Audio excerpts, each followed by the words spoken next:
Welcome back to Fandom Frontline. Tonight I'm going to be diving deep, really deep, into what I think might be one of the best television seasons of the year Peacemaker. This is going to be a full spoiler discussion, a long form analysis of what James Gunn has done with the series, since it is the first TV show of his brand new DC universe. So if you haven't seen the finale yet, go finish it first, because I'm going to be talking about everything. I'm going to explore the series thematically, narratively, and emotionally. How it compares to the DC EU Peacemaker season from 3 years ago, how it ties into Superman from earlier this year, and what it sets up for future chapters of Gunn's connected world, especially 2027's Man of Tomorrow. So feel free to send in any questions you might have, because after I give my review of the series, I'm going to go through and answer them.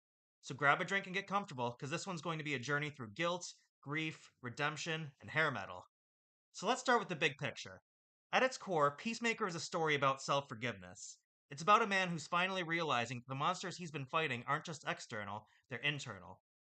When Superman launched Gunn's new DC universe earlier this year, that film reintroduced the idea of hope to a world that's clearly in need of it.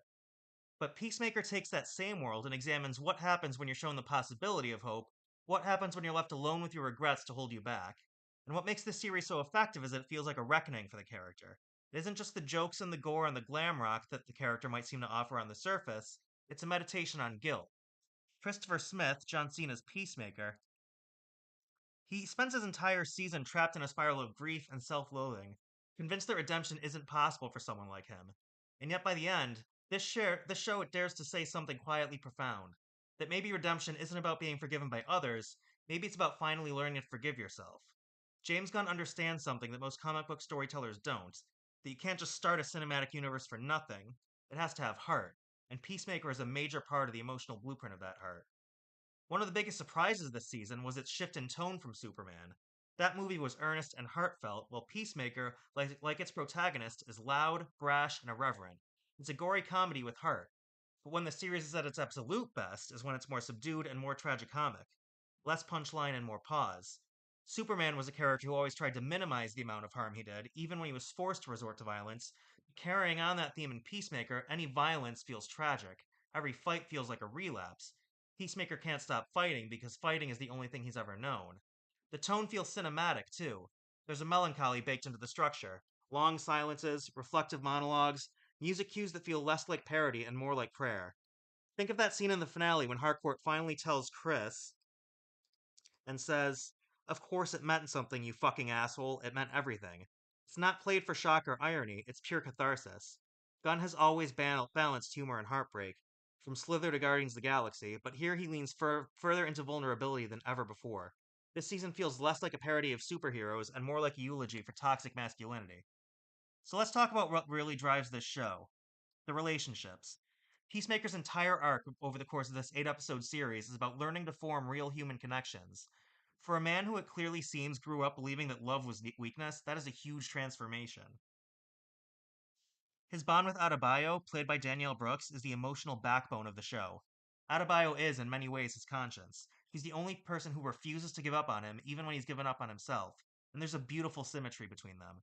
When she tells Chris, no matter how green the grass is there, our biggest problems in life are the ones we carry within ourselves, she's laying bare the entire theme of this series. And when this thematic arc culminates in the finale, with her reminding him that the thing he should have been doing differently all along is listening to his own conscience, we believe her because she believes in him. And then there's Harcourt. Played by Jennifer Holland, she gives a grounded, weary performance. You can feel every wall she's built up over the years, and you can feel each one slowly cracking as she learns to trust. Their relationship is messy, human, and flawed, and that's what makes it work. When she tells Peacemaker that their moment on the boat meant everything, it's not a declaration of love, it's a declaration of emotional understanding. And that's what Gunn does so well. He builds a family not out of destiny, but out of damage. Everyone in the show is broken in their own way, and yet somehow they make each other whole. John Cena deserves a serious amount of credit here.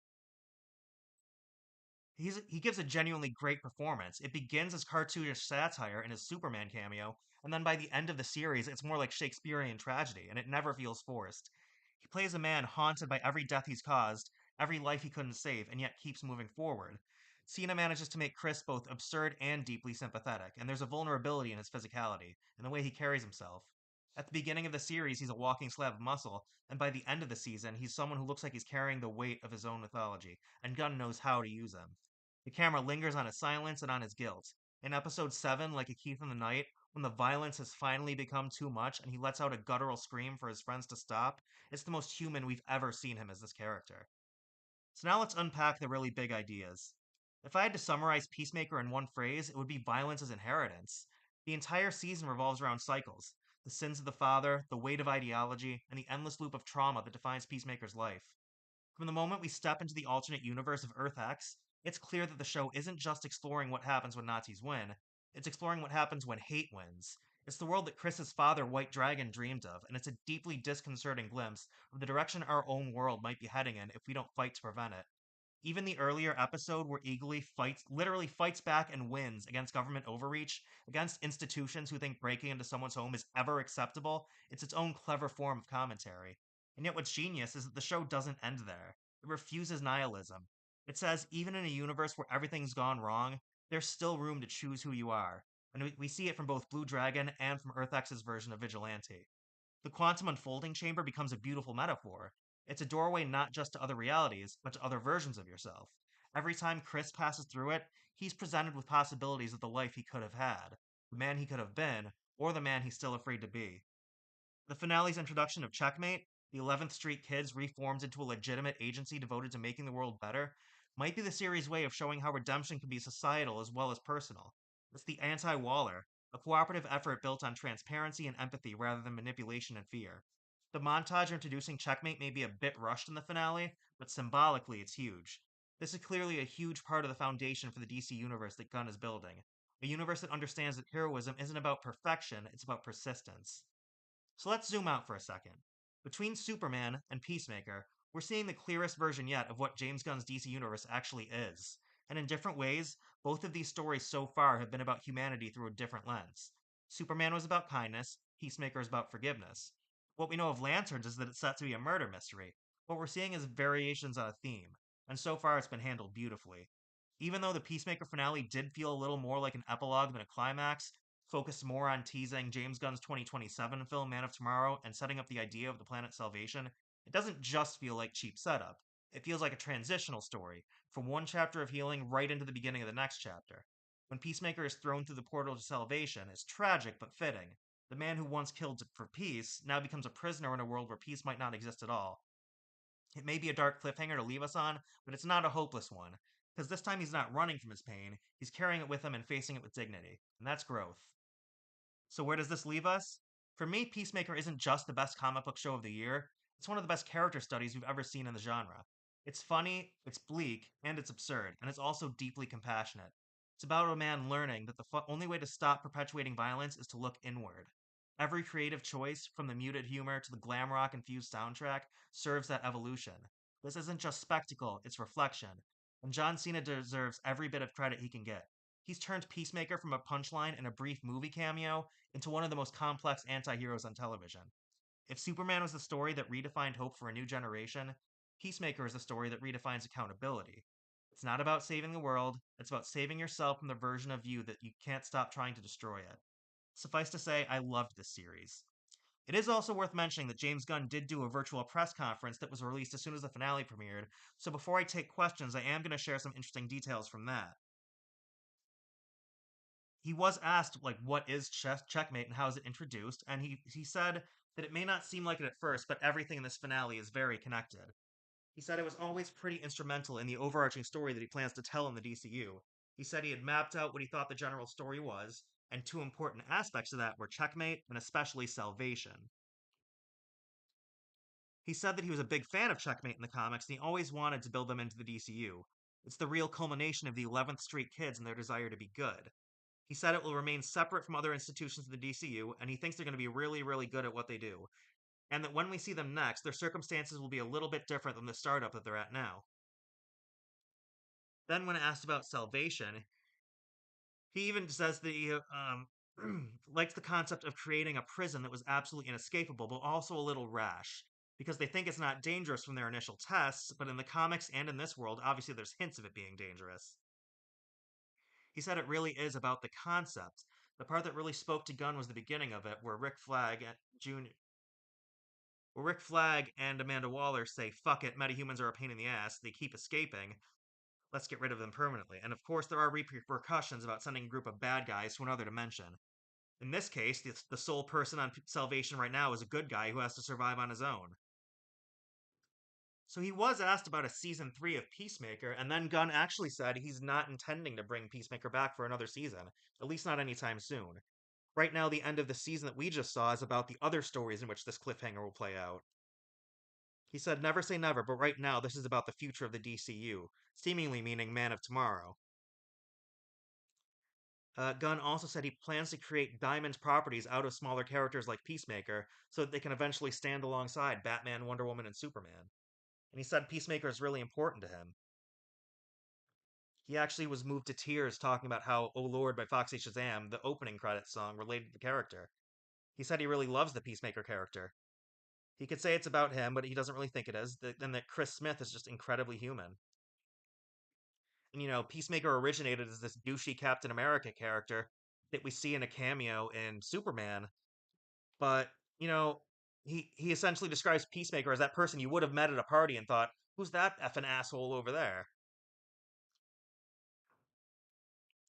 But by the end of his series, he's used Peacemaker to explore the same ideas about empathy and understanding that were at the forefront of Superman as well. He said, "We live in this world where everybody thinks that the way to deal with people that think differently from you is to treat them like demons. What a stupid idea. You want to change the world? You want the world to be a better place? You don't do it by telling somebody they're evil. It's just not the way you do it." So Variety then asked if people who go to see Man of Tomorrow in 2027 need to watch Peacemaker to understand what's happening. And he said, no, he's not expecting people to go in knowing every detail of everything is released. But suffice to say that any information about metahumans disappearing will become relevant in that movie. He said it's a very, very delicate balance when writing these things.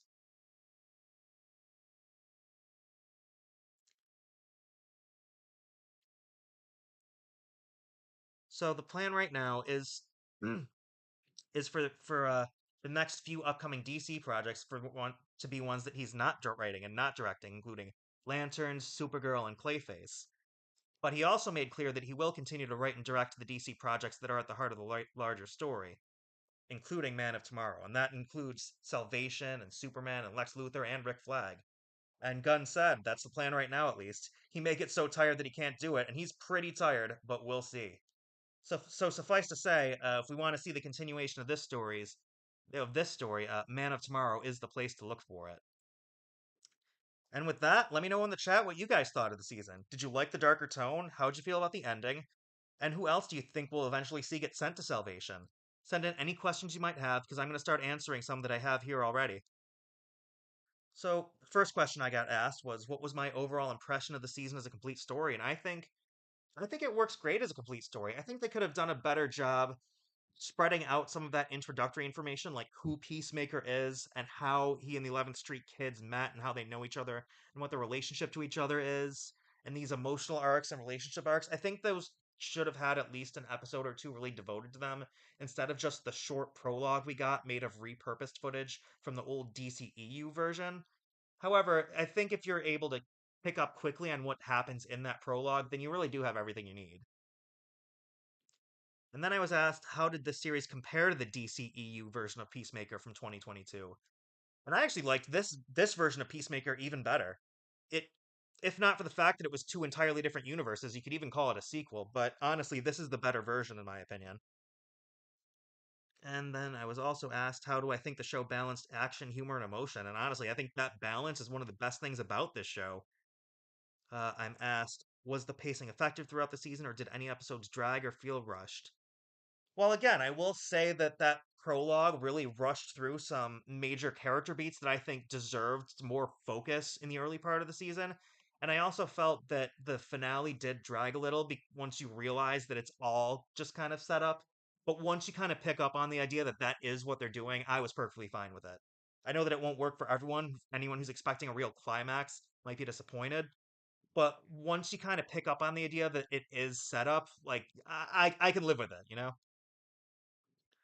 Which episode stood out to me the most and why, I got asked. Oh, definitely episodes 6 and 7 were the big ones. The reveal of Earth X and then the emotional conflicts as all the 11th Street kids come together.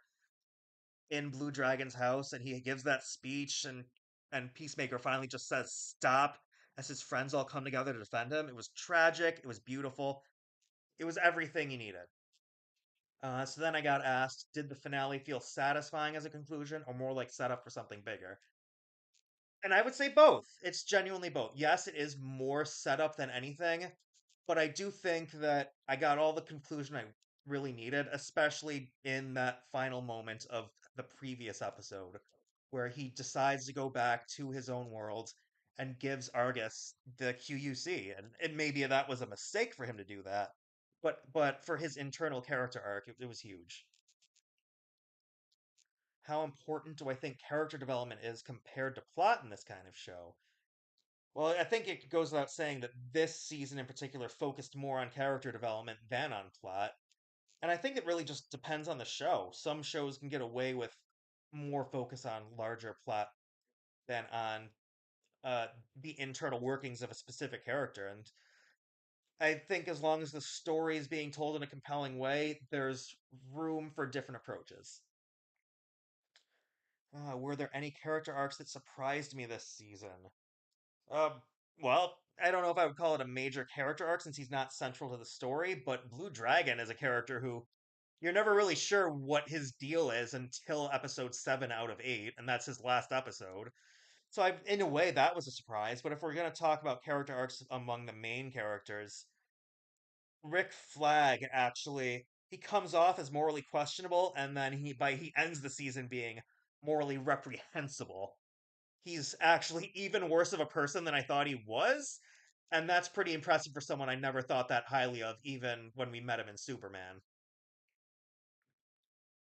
Did the soundtrack or musical choices enhance your experience? That's a good question, considering that the soundtrack is like really the big thing in this series, even more so than in a lot of James Gunn's work. That opening theme, "Oh Lord" by Foxy Shazam, is perfect, and I have listened to it so many times since the show premiered. What themes or messages did I take away from the season? Oh, I mean, self-forgiveness, redemption, that's all it right there. The idea that, the road to being a better person isn't just about better circumstances. It's about doing the work internally. It's about doing the work on yourself. And I think that's what Peacemaker is in a position to do now. Especially now that he's on his own. His friends are going to come for him, I'm sure, one way or another, if they are ever able to find out where he is. Um, but yeah, I mean, the show has a lot of depth, and I especially appreciate how it's variation on a theme that began in Superman. If I could change one creative decision this season, what would it be?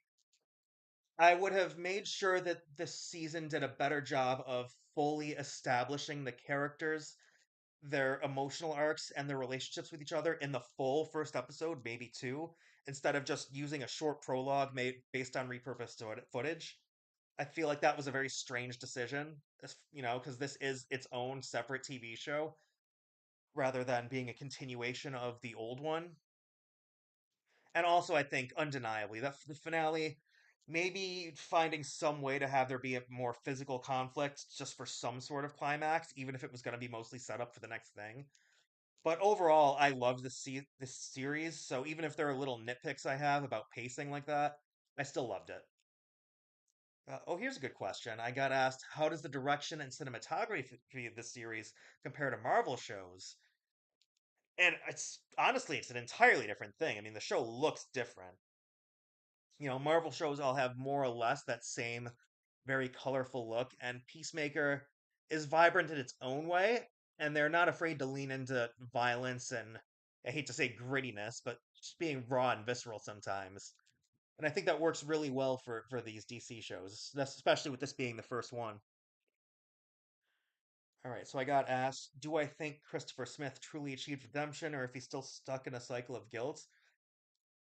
I think he is I think he has reached a point where he believes he's worthy of redemption, and I think that as an individual that is all you can do. I think that he's out now at a point where Rick Flag's hatred for him is not his problem anymore. He may have been screwed over by Rick Flag, but I think he also recognizes that Rick is the one with problems as a person here, and that he doesn't deserve what is being done to him anymore. So, in that sense, I do not think he's still stuck in a cycle of guilt. Do I think he still carries some degree of guilt? Yes, but I think for anyone to truly redeem themselves, you'll always have some degree of it.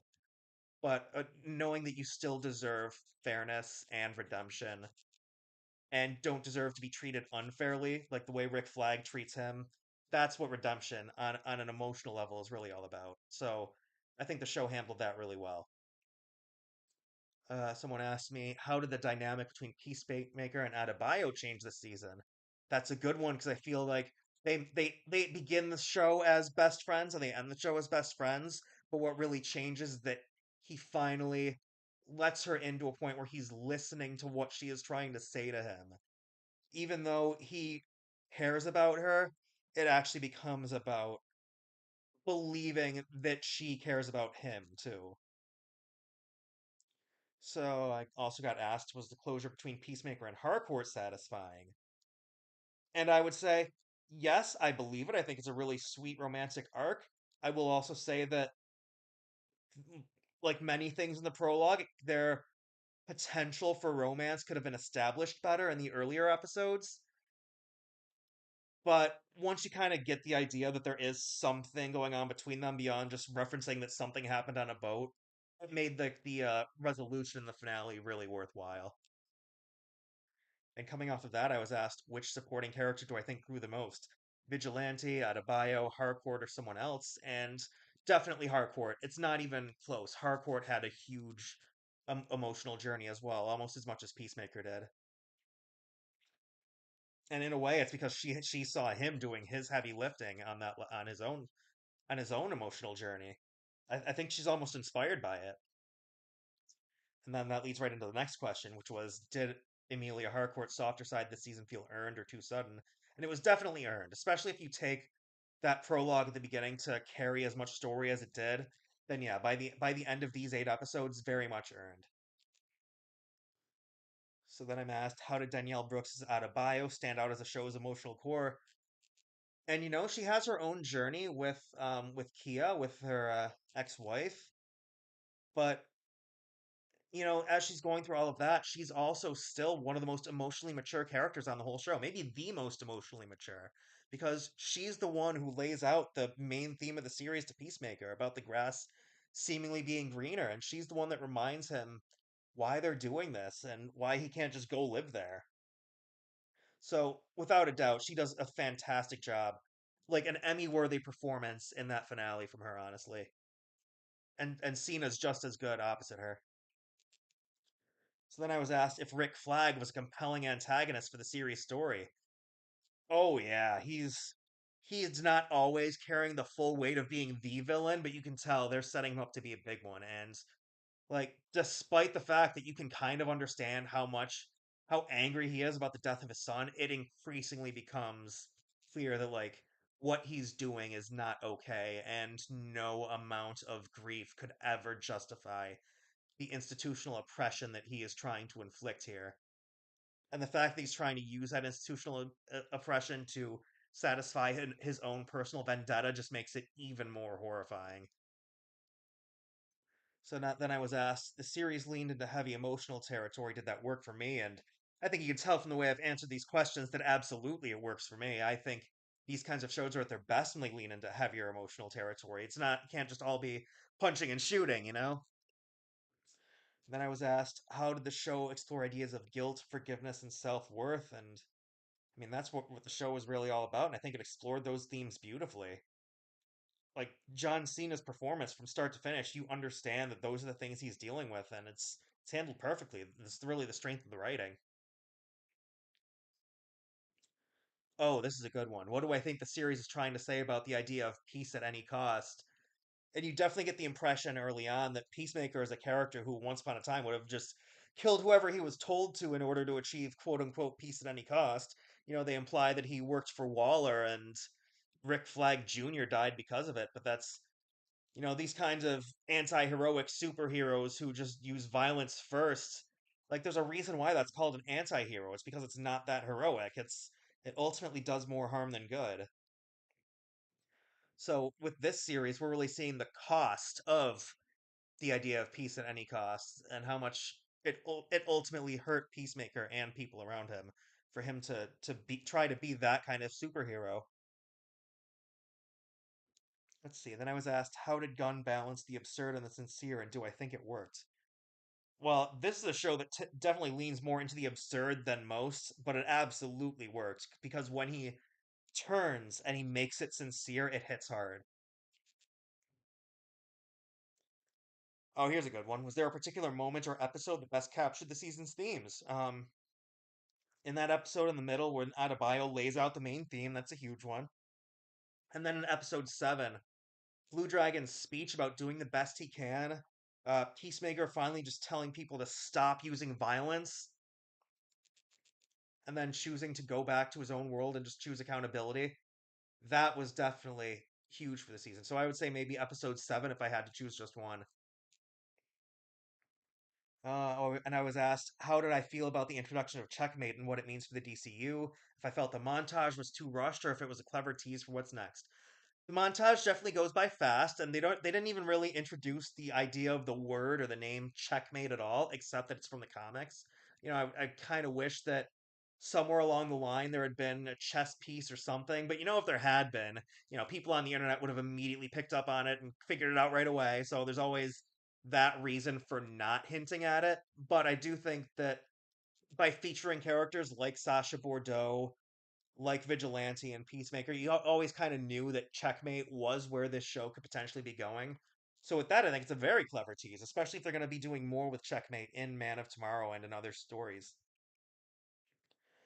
Then I was asked if the inclusion of the quantum unfolding chamber and Salvation felt like natural storytelling or franchise setup. And in one of his first appearances, you see Rick Flag watching a news story about metahumans constantly breaking out of Belle Reve and Arkham. So Salvation felt like a very clever direction for them to take that, and you can tell that it really is going to be part of the big story, which leads into right into this next question, which is how do I think the events of this season will tie into Man of Tomorrow, and if I think Peacemaker will appear in it.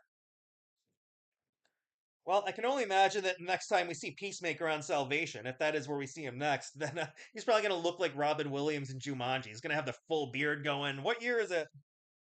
But in seriousness, I suspect that we will see ultimately, Lex Luthor is probably playing Rick Flag, but I suspect that both of them will end up being maneuvered by whatever is actually on that planet. In the comics, it was the forces of Apocalypse and Desaad and Darkseid that used that planet as a training ground. It could be that. It could be Brainiac. I suspect it was that whatever is on the other side of that door is definitely dangerous, and I think maybe we'll see Lex Luthor having to call Superman in for a team up to fix it. I think he may have made a terrible mistake here, and Rick Flag is an even bigger part of that mistake as well. Then I was asked, how does Gunn's world building here compared to how the MCU built up its early phases? I think with only one movie and one show, it's hard to say, but I do think that because we're several years on from when the MCU began, he's not afraid to immediately start laying down the big pieces of where this is eventually going, even after just one movie and one show. So I think it's just it's a different landscape for superhero storytelling at this point, but he's definitely setting up more earlier on. Let's see. Then I was asked, was the finale's cliffhanger with Chris being sent to Salvation effective, or did it undercut the emotional closure? And I would say no, especially because the DCU doesn't really use post-credit scenes for setup like that. James Gunn likes to use those for jokes, which is fine. I think it's very lighthearted, and that's a good thing. Nothing wrong with that. So I don't think a cliffhanger ending like that undercuts emotional closure. You just have to kind of accept that this is serialized storytelling. This is essentially a TV series that is still ongoing. Yeah, the episode's always going to end setting up the next thing, but you know what? Classic comics, they tend to always end with that last panel, that last page, setting up something big for the next issue. So you go to get the next thing. And now that we watch this, we're going to come back and watch Lanterns early next year. So I do not mind a cliffhanger like that, as long as when it all eventually resolves, it has the closure it deserves. So then I was asked, how do I feel about the show's place within Gunn's new DC universe as its first TV series? Does it feel central or like a side story? And I would say, in terms of major characters, these guys might be kind of a side story, but ultimately the whole thing was salvation and all of that. And Rick Flag, I think, is very central to the story that James Gunn is telling. Oh, and I was asked about some symbolism here. Did I notice any recurring symbolic imagery throughout the season? Yes, that actually brings to mind an important one. Mirrors, doorways, reflections. We see Peacemaker looking into the mirror more than once, really like judging himself. He has to learn to make peace with the person he sees in the mirror. And then the QUC is like the inside of it. Whenever it opens, it almost looks like these reflecting images, and I don't think that's a mistake. I think it's intentional. You have to be able to face yourself in the mirror before you can face anything else to be a hero. Then I was asked, what's my take on the way James Gunn used music this season, especially "Oh Lord." I loved that song. As far as other musical cues in the season, Animal early on is great. Oh, and then in episode 5, I think it is, when the episode ends with "Take Me for a Ride" by Bad City. That song's a lot of fun. I actually knew Bad City from back when they did the old Avengers Earth's Mightiest Heroes opening tune, so I actually knew that song, and when I heard it play, I got very excited. Then I was asked, how does Peacemaker compare to Gunn's Superman in tone and message? I actually think it's just a different take on the same kind of message. You know, Kindness is going to change the world, and if you want to change the world with kindness, you have to be kind to yourself as well. So it's not even so much of being different as it is being a different take on the same idea. Like I said, a variation on a theme. So, do I think Gunn succeeded in making an offbeat DC character like Peacemaker a natural part of his new DCU? Yeah, I mean, going from the flagship character of the comics, Superman, to arguably the most throwaway character you could think of from a brief 80s miniseries and some checkmate stories, Peacemaker. That's a bold move for your first TV show, and I think he did a great job making it fit right in. And then I was asked, what distinguishes Gunn superhero storytelling from Marvel's? Oh, that's a good one because we are only one movie and one show in. Like we know he doesn't like to use post-credit scenes for setup, so that's a small thing that's different. But also, he does not mind mixing deep, heartfelt themes with irreverent storytelling in a very different way than Marvel does. He's also not afraid to lean even more adult than Marvel does. And then, do I think the season redefines the anti hero archetype for modern television? In some ways, yes. I mean, Marvel gave us the Punisher, and that's kind of like the epitome of a comic book anti hero. I wouldn't say that Peacemaker redefines it, but I would definitely call it a twist on the idea. Like, you can't even think of whenever you think anti-hero, you're going to think things like Punisher, and then if you want to subvert that idea, you look more at a character like Peacemaker. Oh, so then I was asked, where would I rank Peacemaker among the other two live-action superhero shows of this year? And that would be between Daredevil season 4, Ironheart, and Peacemaker, if we're counting DC and Marvel. And this is definitely the best of the three. I think Peacemaker was even better than Daredevil or Ironheart this year, and I loved both of those shows. So, did this season convince me that TV can coexist meaningfully within a cinematic universe? I mean, absolutely. Especially because James Gunn is spacing them out a little bit more than Marvel does. I think that leaves room to go easily from one thing to the next and the next, and they're always a couple months apart at this point. So yeah, TV can absolutely coexist. So, it's just up to us, the audience, to be willing to follow the story from the movie to a show, to the next movie, to the next show. And if you're not willing to do that, then maybe serialized superhero stories just aren't for you, and that's okay. If you want to watch a standalone thing that doesn't have future seasons or movie sequels, that's fine. But yeah, TV and movies can definitely coexist in one storyline together. So then I was asked, how do I think Chris will survive or change on the planet Salvation? I have no doubt he'll survive. He is a tough guy, and he is a survivor. In fact, I think if we see supervillains getting sent there, maybe Peacemaker will lead a faction. Maybe he will be there for people that are genuinely trying to be good people who haven't been given a fair shake. I think that's actually a really good idea for where they could take things. You'll have the people that are actually villains that want to like create an empire or something, or sell Earth out to even more dangerous alien supervillains. And then you'll have the ones who want redemption, who might a faction of supervillains that maybe want to do good and want to figure out how to get back and to stop anything worse from happening. Because let's face it, Argus is not just going to send quote unquote bad people to salvation. They are going to send their enemies there. And Rick Flag proved that with the very first person he sent there. So then I was asked, do I think Peacemaker or Checkmate will play a larger role in Man of Tomorrow or in other sequels? Checkmate, I suspect we could see sooner. Peacemaker, I don't think we'll see him again until Man of Tomorrow, but I could be wrong. Which DC heroes or villains do I want to see show up in this universe next? Well, we know we're getting Hal Jordan and John Stewart next, and we know we're going to see more of Supergirl and as well as Lobo after that. We know we're seeing Clayface after that.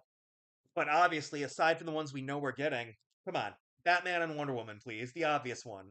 I want to see Superman, Batman, and Wonder Woman. I want to see the Justice League together. The classic. I don't need any fun offbeat characters until I get, the A-listers.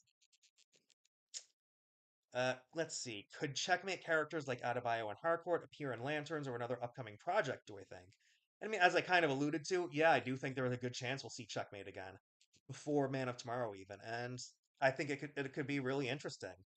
They could be the kind of heroic organization you can root for, especially because they do not seem like the types who would forcibly involve themselves and inflict their will upon people like Argus does. And I'm being asked, what kind of tone do I think Gunn's DCU is headed towards, optimism or tragedy? And I suspect he is open to both. Obviously, Superman was very optimistic. Peacemaker was kind of tragic comedy. But then I suspect we'll get things like Clayface, which, by all accounts, is going to be very dark. They've described that as a body horror film. And then it looks like the last question I have here is, what's my biggest hope for this first chapter of the DC Universe? I just want to see great definitive takes on these characters we love. Like I already love this take on Superman. I love what they did with the first show with Peacemaker. I want an equally great Batman and an equally great Wonder Woman. Just give me takes on these characters that I can get behind, and I have no doubt that this is going to go great. And that's all I have for questions. Doesn't look like there's any in the live chat. So to wrap things up, I'll just say again, I absolutely loved this season. It's bold, it's emotional, and it shows that the DC universe under James Gunn is in incredibly good hands. The finale did feel more like setup than like a climax, and that's all right, because if this is the groundwork for Man of Tomorrow and the rest of the DCU moving forward, I am all in. So thanks for joining me tonight for this full series breakdown of Peacemaker. If you enjoyed the live stream, give it a like, subscribe to Fandom Frontline for more pop culture breakdowns, and I'll see all of you DC fans back here again when we're discussing Lanterns early next year. Until then, keep on keeping on.